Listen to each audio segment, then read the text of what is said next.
I hate noise. It is the worst thing in the world, even though it helps us to hear and make sounds and vibrations. But let's cancel it. Welcome to the Noise Cancelling Podcast. What do you think of my new song? Woo! As you can probably tell, this is the Noise Cancelling Podcast. You probably can tell that because you've subscribed to it or you're listening to it or you've made some sort of decision to have this put into your ears. If not, please let somebody know as best you can.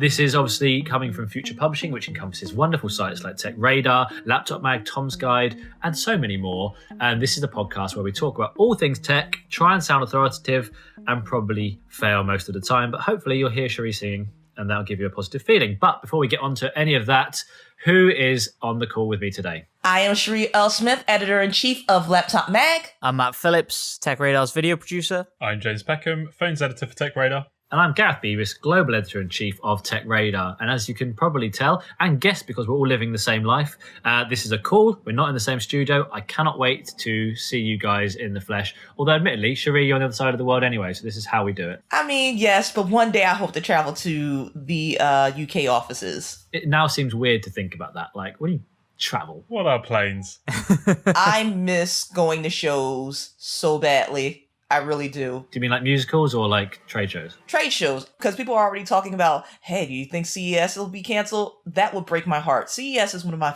favorite shows. It's not good. You're a liar. You're a liar. Like, it's great for team building because there's all this pressure, and two, it's like a big family reunion. You get to see people that you might correspond with day to day or month to month, but you don't get to see them physically. And then number three, you get to see all the awesome toys that are coming for the coming year. So CES is one of my top shows. I love it so much. Do you ever feel like, I suppose I can ask you this, Pexy, as well, like, do you ever feel that CES is one of those things where in microcosm, like the tech industry gets really like navel gazing and just like tech's really important, tech. And then you talk to other people and they're like, oh, I don't care about a robot that brings you toilet roll. Like it's that kind of, does the stuff really matter where we think it might do, but then actually the general public might be like, actually not bothered. Yeah, I don't think it's a massive thing for the general public in that way. If you're a tech enthusiast, you know what CES is and you know what products come out of CES. But yeah, it's probably not something that like breaks into the mainstream that much. Well, let's do a litmus test. One of the things that's just happened, I say just because it's literally just happened, is Microsoft has announced new Surface headphones, cleverly called the Surface Headphones 2, with improved battery life. So very similar to design before, longer battery life, and they support higher bit rate so you can hear better things. But I've seen this, we covered this heavily on TechRadar. I'm sure you have too, Sherri, on your site, or Tom's Guide has too. But do people care about Microsoft making headphones? Well, let's start with number one, the price. It's $199, same thing as the Surface Buds that Microsoft is also releasing. I think it's $249, Sherri. No, in my press release that I wrote up, it said $199. So I don't know if it's a pounds thing or what. So I think it is $249, Sherri. Been on the Windows blog itself and it's saying $249. Oh, well, I have a typo I need to fix. So price is king. So that's number one. Microsoft is making a serious play to be affordable, and that's what's going to count. The competitors that it's obviously going after, the Bose noise canceling 700 headphones, say that 5 times fast, they're $299. No, actually, they're $3 something, and the Sonys are $299. So, in terms of price, Microsoft is off to a very, very good start. What I'm hoping from them is that they have twiddled with the noise canceling, because when they came out the first time around, they were good, but not great. In the active noise canceling game, you have to be great because people know Bose, people know Sony, and people are not expecting a headphone, let alone a good headphone from Microsoft, because what does Microsoft make? Laptops, Windows stuff, and Xboxes. No one said anything about audio, unless we forget about that that quick moment they tried to jump into phones. Rest in peace, Windows Mobile. Yeah. Well, they are trying again as well. What? They're getting back into phones? Well, they're trying with the Duo, aren't they? This is a phone of sorts. I can't even think of that as a phone. Like, when I think Microsoft and phones, I think the Kin, and it's just like, no, don't do it. Say no. And obviously, with that, it's not just the headphones. We're seeing the Surface Go 2, the Surface Book 3. I mean, this is all right on your wheelhouse, Sherri. It's laptop central. Like, what are you thinking? I am excited to see what they're going to do with the Surface Book, the Go, not so much. I, again, don't believe in these things they call laptop replacements, especially since we reviewed the Go, and it's an incremental update, which is fine. It's got smaller bezels, which is cool. But dear God, who wants Windows 10S? That is the most unusable OS that you could put on something. So basically, Windows 10S is a very stripped down version of Windows, and a lot of the apps in the Windows Store that you would think would work on this thing do not work. So it's just kind of a waste of space. So like, in order for you to get any real use out of it, you need to upgrade it to a better form of Windows. So I just don't understand why they decided to keep that. It's just not good for the consumer. It's not a good experience. Yeah, and it seems like the Surface Go is that kind of, I've never understood these kind of light devices. We see it in phones, we see it elsewhere, and like it's very rare that like a cut down, stripped down version is, apart from sort of being in the same family and by name, it's not really anything else at all. Like it's sort of like a vague facsimile. It just seems annoying that they would try and market the same thing. Yeah, like I just like those light products, like I feel like they're in that realm of Chromebooks, like they're marketing them for people that, oh, well, you're just doing social media, you're just answering emails, things of that nature. But I don't know, outside of a certain segment of people, like how many people are investing in light devices? I'd love to see that, because I just don't get the functionality of it. It doesn't seem to have enough to make sense for me. Yeah, and it's sort of like, I understand. Like there's certain things like the iPhone SE, for instance, it's a cheaper version of the iPhone, but it's not the same thing at all. It's like it's a completely different category. So people will look into that, getting into the Apple ecosystem, they've got something different. But things like the Surface Go and stuff, they're sort of, I don't know, they're sort of like there's not enough of an interest there for the average consumer to lust after it and go and buy the cheap version. So this doesn't hit the kind of the average user, and the person who's more into the Surface Pro world, Surface world, will go into Surface Books and stuff. So it's just a bit odd in that respect. Yeah. So far it's done well in our review, but I just wait for the Surface Book Go, folks. Just get that. So the Surface Book 3, what's going on with that? That's also been brought in from Microsoft, and it's all about the beauty and thin and light and all those kind of things. That's exciting, right? I'm excited about that. Like, definitely more excited than the Go. The Go can go. Womp, womp, womp, womp, womp. That's a laptop, and I can respect that. I'm excited to see it in action. We haven't gotten our hands on it yet, but it sounds really promising.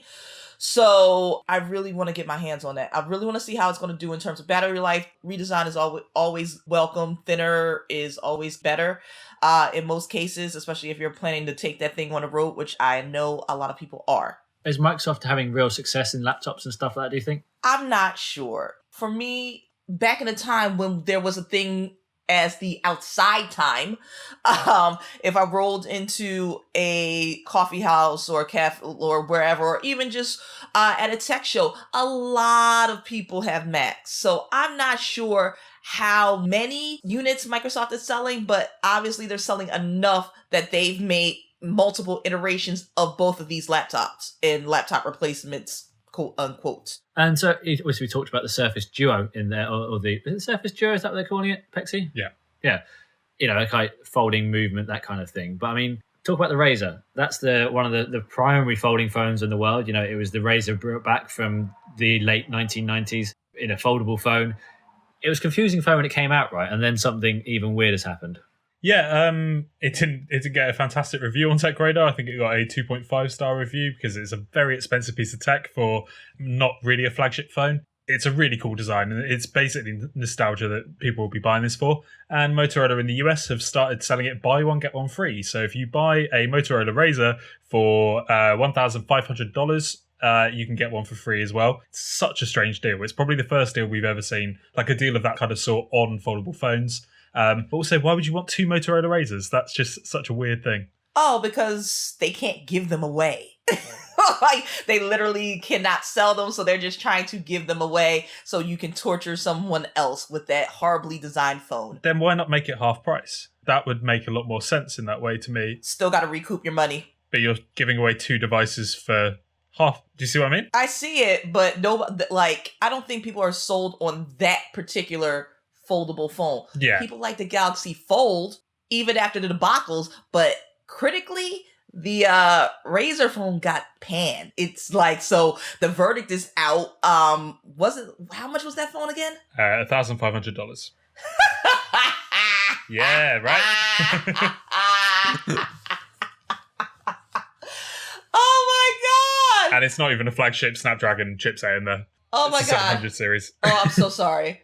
Oh my god, that's rent on a small studio in New York. No one's paying that. No one's paying that for a crappy phone. Oh my god. Yeah, but you can only stay in that studio apartment for like 1 month at $1,500. You get a Motorola Razr that'll annoy you for at least 2 years of your life because you got a phone with a really poor processor compared to the rest of the market. You spent loads of money. It folds. That's basically it. And it's, I don't know, I don't understand that. I'm with you, Pexy. Like, why not sell at half price? Like, I remember back in the day of 3G becoming a thing and starting out in the UK, you could buy, because people were video calling, you could buy a 3G phone and get one free as well, which made sense because you're like, if you're going to video call someone, you need someone to video call. That made a modicum of sense, even though no one did it. And then people realized that 3G video calling wasn't a thing. And yet now we're in this Zoom world where everyone's video calling. So that's, things come full circle. But yeah, I don't understand why you do buy one, get one free. I wonder if it's just some sort of marketing thing over anything else. Like, if you make it half price, you've essentially said it's failed.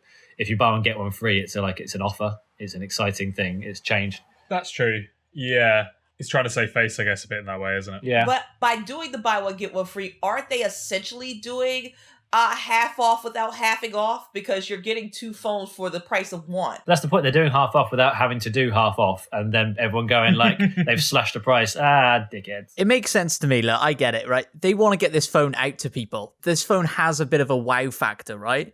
And if they really do have a load of them lying around somewhere, why not do buy one, get one free? Give everybody two, tell them to give one to their mum, get them out there. Because this phone looks amazing and feels great in the hand and has that nostalgia factor. We knew when they showed us, me and James went to like a bit of an early viewing of it, they had like Kim Kardashian all over the adverts and stuff. It's a fashion statement. This phone is 100% a fashion statement. So for 750 quid, I'm all in. So Matt, come on. Mrs. Matt Phillips, she gets on her birthday, she opens up a Motorola foldable phone, which you've spent an inordinate amount of money on, by the way. Well, she's currently on iPhone 6, so I think that's still a step up. Yeah, No, she probably is then. No. No, she would hate that. She would be like, what are you doing? I don't understand how to use this. Why is it folding? What is this? Just generally, why don't you love me as a mother? Oh my God, no, don't do that. Don't do that to anyone. Like that, this is the gift that keeps on torturing. Like, so it doesn't even fold that well, like in comparison to what's on the market. Comparing it to the Galaxy Fold,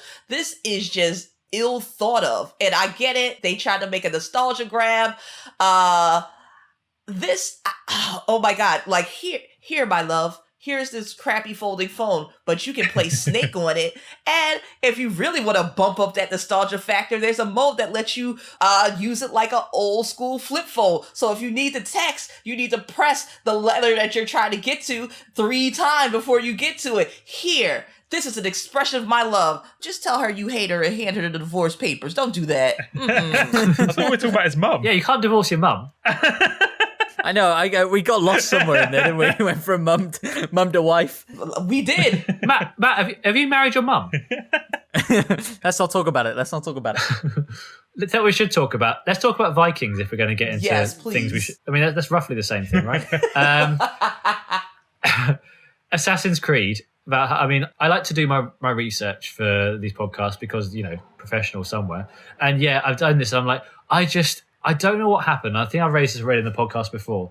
I used to love gaming. Growing up, I gamed all the time. And then suddenly, one day, I just stopped. And I don't know if it was just the game too big or too hard or I love the idea of it. I just stopped doing it. And I looked at this Valhalla thing, I've seen it go through the site. I hadn't read anything about it. I was looking, I'm like, what? What is this? Why is this a thing? Why is there Assassin's Creed was a man on top of wasn't that Assassin's Creed a man who jumped around on top of buildings in Italy or something? Was that Prince of Persia? Yeah, both. That's Persia.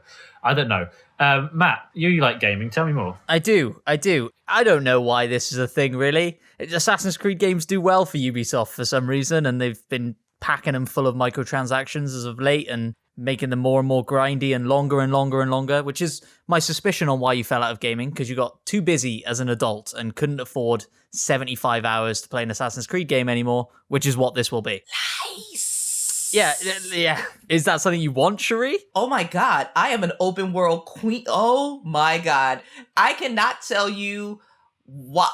Oh my God, so many hours have been spent in worlds like these. And I'm a completionist, so like the side quest is like, ooh, piece of candy. Ooh, piece of candy. Ooh, piece of candy. Like I am totally fine with giving 100 to 150 hours to a game like this. All right with it. But it's not piece of candy, it's Dave asking you to go collect 5 flowers from across the other side of the Feathers map for your and mum. travel 16 hours. Yeah, exactly. I'll piss off, Dave. Yeah, I'm still going to do it. I'm still going to do it. And the way I play, I tend to do quadrants. So I do try to do all the side missions in quadrant 1, then do all the main missions, then go on to quadrant 2. Like the completionist in me will just, oh my God, it just speaks to my soul. Oh, so good.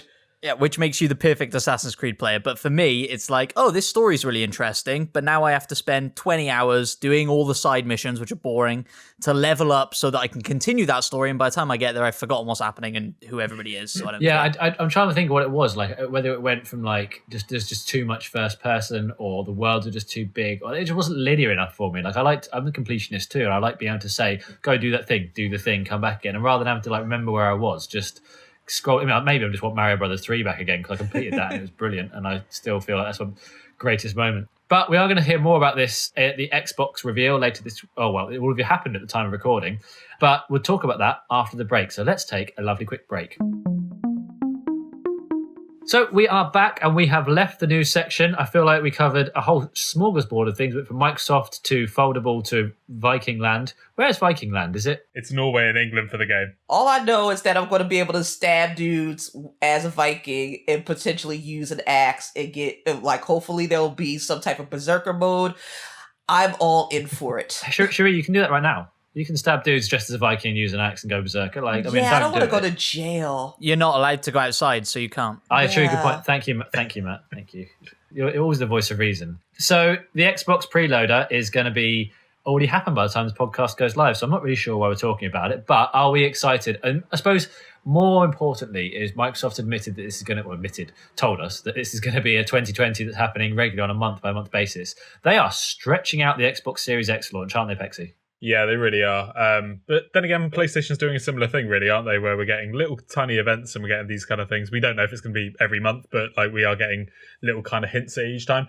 I'm just so excited to actually see gameplay for the first time. It feels like we've been talking about these consoles. We have been talking about these consoles for years, and we've been talking about them quite excessively for the last year. And I'm just so excited to see what games come out of it, really. As you say, whoever's listening to this will probably know about all those games already, but we literally have no idea what we're going to be seeing apart from we expect some Assassin's Creed. Yes, very excited. I'm a PlayStation man myself, but I'm still into seeing whatever Xbox can show, and it does seem like Xbox is the more powerful console, so maybe this will be the more exciting gameplay.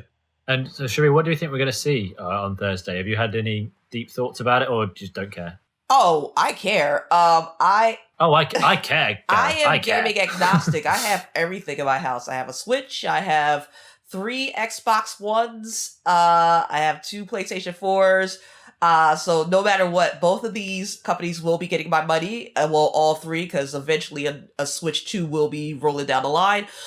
In terms of Xbox, this is really exciting for them because last E3, they put on a big show talking about how they acquired all of these indie studios, including Team Ninja, and some real heavy hitters. So this, because Xbox lost the console war last year because they didn't have exclusives. So now they have all these publishing houses under their belt. So I better see some games, and they better come out in a timely fashion. No one wants to see Crackdown 3. Actually, don't ever make another Crackdown. We don't want it. It's not welcome. If you do it, I'm just going to give you the judgy face. Don't do it, Microsoft. No more.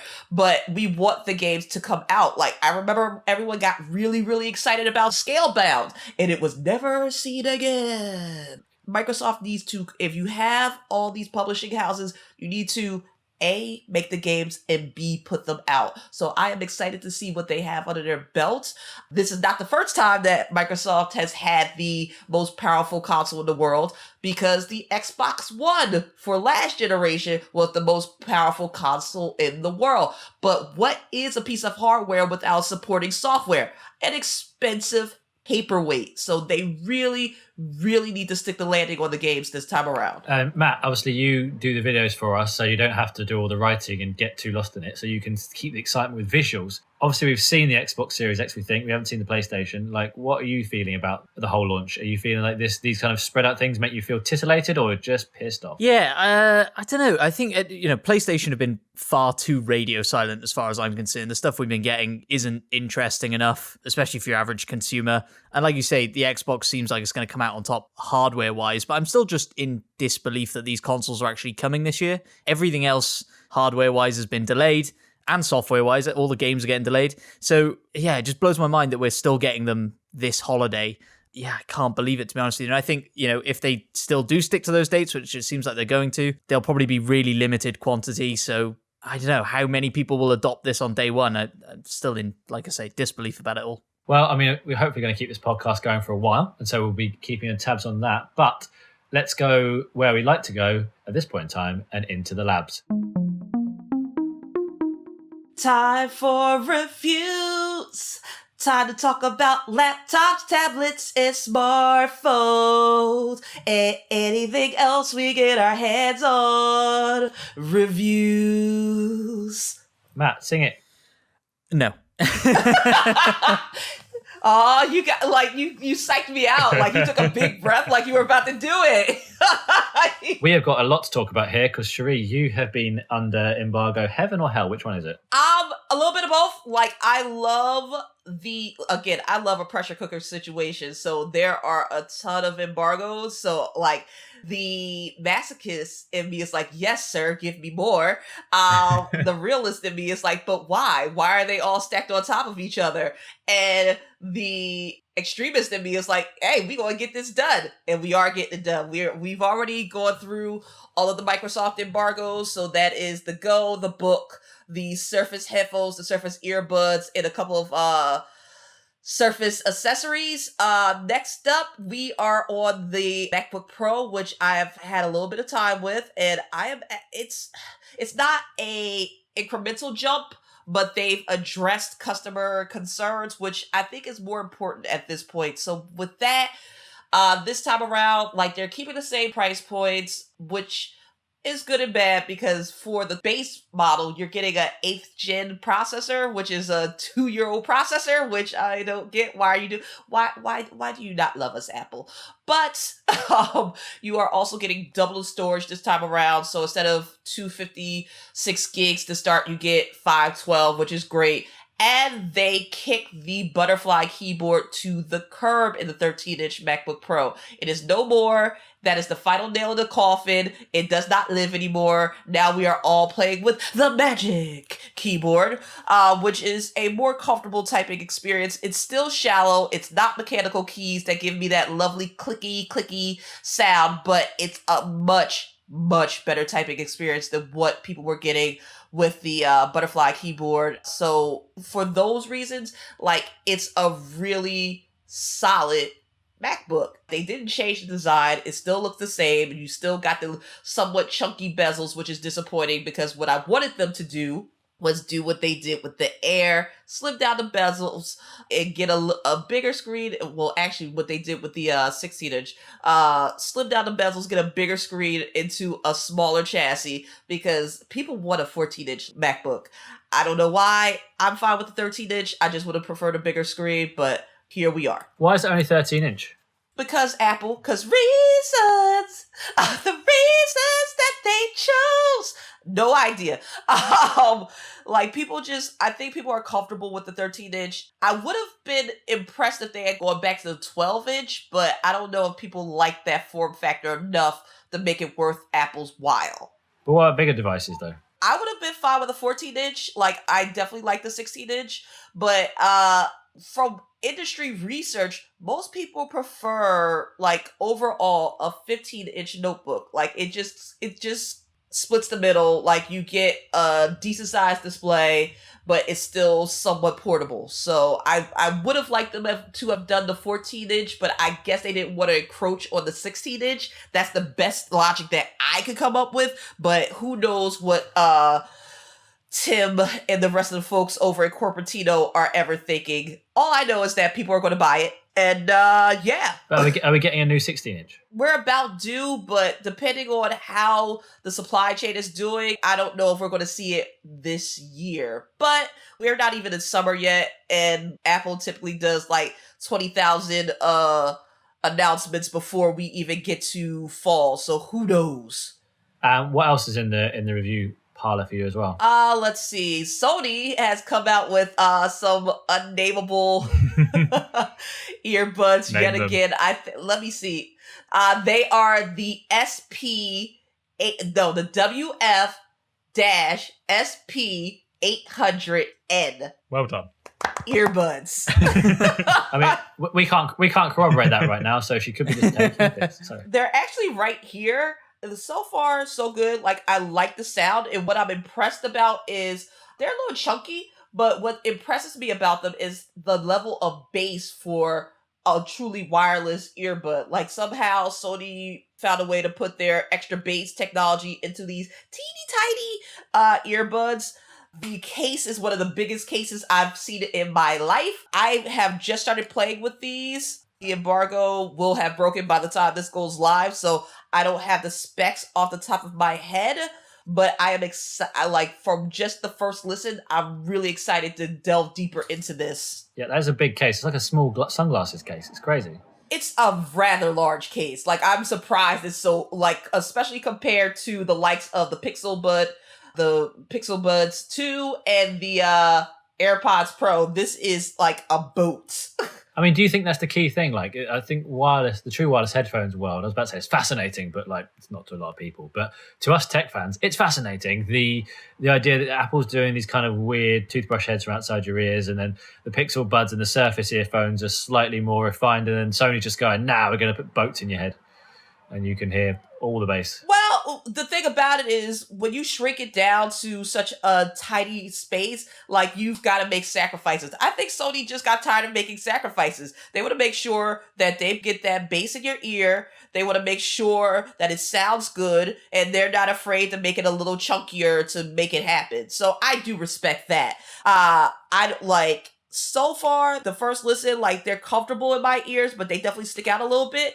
But the sound, I'm really impressed with the sound on these. And how much are they, do you know? Or is that just still part of the TBC? TBC. Okay, well, that's a nice, exciting surprise for next week on the pod. Right, so obviously we haven't had as many reviews on TechRadar this week because Laptop Mag has covered them all so succinctly on this podcast. But in terms of a 5-star product, we have had the Samsung Q80T QLED TV. And this one is targeted at gamers. So the main thing here is that it's got low latency, that it's capable of just firing back the responses really, really quickly. And that's great for first-person shooters, all kinds of things that kids do nowadays. I don't think they're going to be buying this TV themselves, perhaps, because it is $1,800 or £2,300. However, for a 65-inch QLED TV, and QLED is a really good tech to rival OLED and gives really deep blacks, and it's Samsung's attempt to change it. This looks like a decent TV, right, Pex? Yeah, definitely. And as you say, the price is not extreme. We've seen a lot higher prices for TVs in that way in the past. The difference for me there is that the price is a lot more in the UK than it is in the US, which is a shame for us on this side. But yeah, it's a first 5-star TV we've had in a long time. So that in itself is quite interesting. Yeah, and I feel like, you know me, I've been trying to buy a 65-inch TV for the last 17 years. Since I've known you. Yeah, but it'll happen one day, and then it'll be seen as small. But it's weird how Samsung, an OLED manufacturer massively, doesn't have OLED TVs, right? Yeah, Pexy's grunt of agreement. Matt, I know you don't review anything, so out of all the things you've heard about today in our labs, welcome to the labs. I hope you have kept your shoe covers on and your lab coat. What's been the most exciting for you? Probably the TV, to be honest with you. I'm in a similar boat to you. I've been talking about buying a TV for a very long time. I think it'll be actually the very first TV that I purchased for myself. And so, yeah, I'm a big gamer and stuff. So anything that sort of puts gaming first is always on my radar. And OLED TVs always scared me a little bit in that sense, because you hear about burning. You hear about burning brilliant. A lot, and you have to like maintain your TV and do all these things. Nope.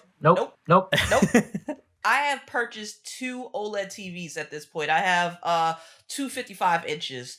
One day, I too will join the 65-inch club, hopefully with the 8K series when those start rolling through for real. OLED TVs are really easy. Like, just don't sit there and have the same thing on the screen and you don't have to worry about burning. But when you're playing 100 plus hours of Assassin's Creed, you're gonna end up with that mini-map burnt in you. Nah. I've been so far I've done Final Fantasy. I've had one TV for a year, some change, and I've been doing my obsessive gaming strategies on it, and it's been fine. There's even actually at this point, all OLED TVs have a little button or a little thing in the menu called Pixel Refresher that you press every now and then, and it refreshes all the pixels and keeps it nice and tidy. But yeah, no, I love my OLEDs. QLED is fine, but especially when you team it up with HDR, high dynamic resolution, it's like, oh, do I want to step into the TV? I should step into, it's a portal. It's not a TV, it's a portal. It's calling me in. It's just so incredibly gorgeous. And my poor boyfriend, the tech hoarder that I am, he has to put up with these things from me. And so when I got the first TV, he's like, we don't need a new TV. Because I was making the jump from 1080p to 4K and OLED. He was like, we don't need that. You already have this Vizio 4K. I'm like, he is right. He is right.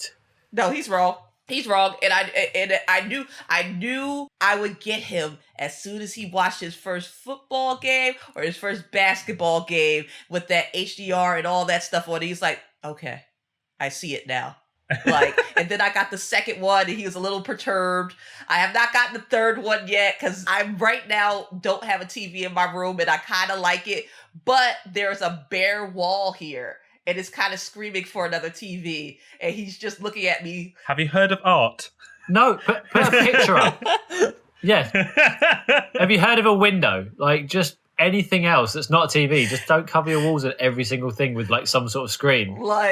No. But TV, and the wall is kind of Sherri. We need an intervention. Did you hear what you just said then? But no, the TV, the wall. That's your reasoning for buying another TV. I worry for you. Anyway. Come on, we are going far too long. We have to unleash some hatred. So let's take. Judge me. Too late. Unpopular opinions. Sherri doesn't need a TV. That'll be unpopular. But let's take a quick break and be back after this. Sherri, let's do the best bit, the singing bit. Unpopular opinions, let your hate unfurl. Don't judge me about my TV love. It's something I need. Screens on every wall. Pexy, sing it? No, not going to happen. Not until you sing it. Oh, for fuck's sake. What would be great is if Sherri was just terrible at singing, so someone just showed her up every single week, but it's not true. Right, this week's unpopular opinion, I believe, because I just realised no one's got a name next to it, comes from Pexy. It does. Rick and Morty Season 4 is back. Season 4 was already something that was happening late last year, I think. I can't actually remember exactly when it was. What is Rick and Morty for the average person who hasn't seen it? What is Rick and Morty? It is an animated TV show from the mind of Dan Harmon, who made Community, and it has sort of been a cult hit. It wasn't a massive deal at the start, and then it gently started to build up, and it is about a time travel. It's essentially Back to the Future, but it's a parody of Back to the Future with a lot of adult themes mixed in as well.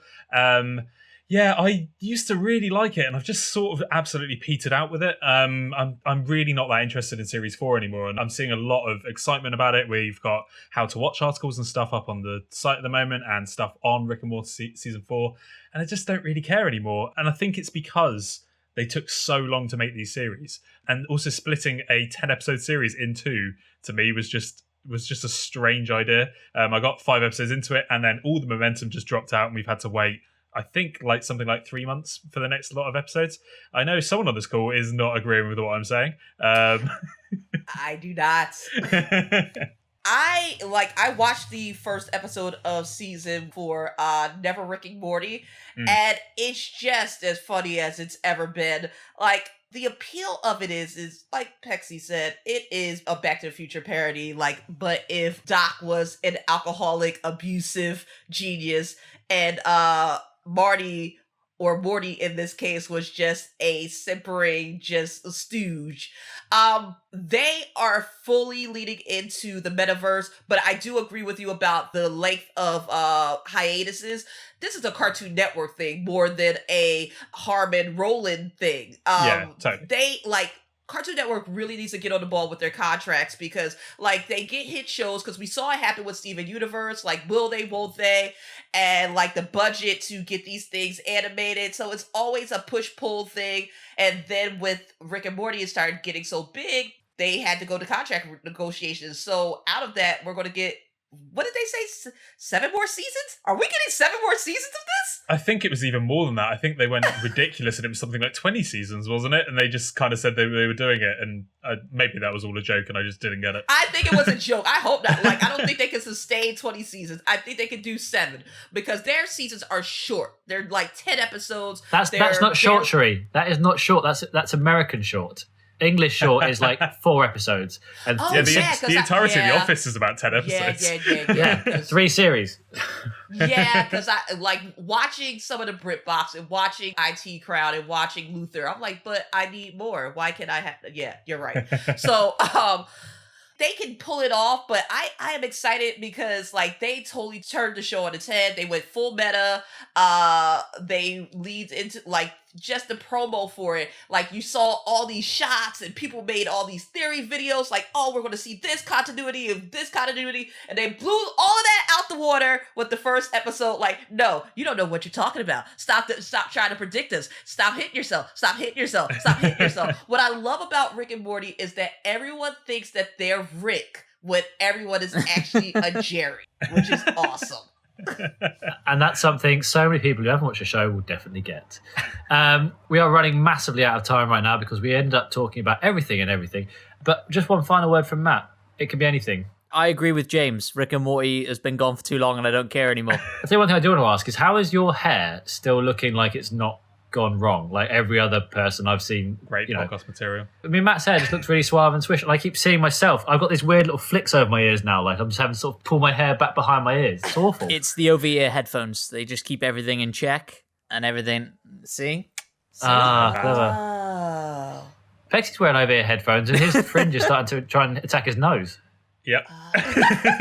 And we will not talk of my apocalypse hair, but let's just say I have ordered some purple hair dye to rectify it so it can be back to the color I love it to be. I think we all need to do that. That'll solve it.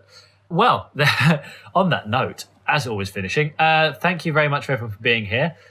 We've enjoyed having you listening. Thank you for getting to the end and not being too bored by all the different bits and pieces. Hopefully we were entertaining.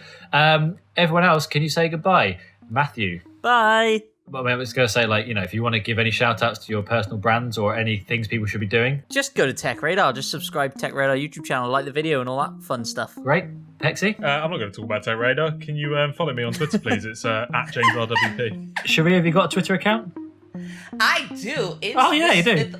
Yes, it's Miss Smith 11. Same with the Instagram, MISS Smith 11. And of course, go to Laptop Mag. We are hitting you with all the embargoes, all the action, all the time. It's like Demolition Man 2, just like just on 100, and we're just going on all cylinders with the reviews and the news and all the stuff. Well, and I was Gareth Beavis, Global Editor-in-Chief of TechRadar. And on TechRadar, we've got everything you ever want. We have got Soccer Dog 2 version of stuff, like where the dog takes over the European Cup attempt at a local school. And we've got some subpar features and some reviews and maybe some news. And no, it's not. It's all brilliant, obviously. It's really wonderful. We really care. But yeah, there's so many things you can listen to and watch and read and all that kind of stuff. That's why we do this podcast, to share all of them with you. Thank you very much, everybody. Just to tell you, as ever, this is part of the Audio Boom Originals Network. There are loads of things to check out on there. I keep bringing it back to Life Sciences, Life's Little Mysteries, because it's well good. Please check that out. And obviously, please give us good ratings on Apple Podcasts, Spotify, wherever you get your pods. 5 stars means the world. 4 stars means less of the world. 3 stars, just don't bother. I mean, just don't even click. It would help everybody out. But if you have enjoyed this, please let us know. We've given you all the Twitter handles, TechRadar, of course, as well. Thank you very much, and we will see you next week. Bye-bye. Bye. Bye. Bye!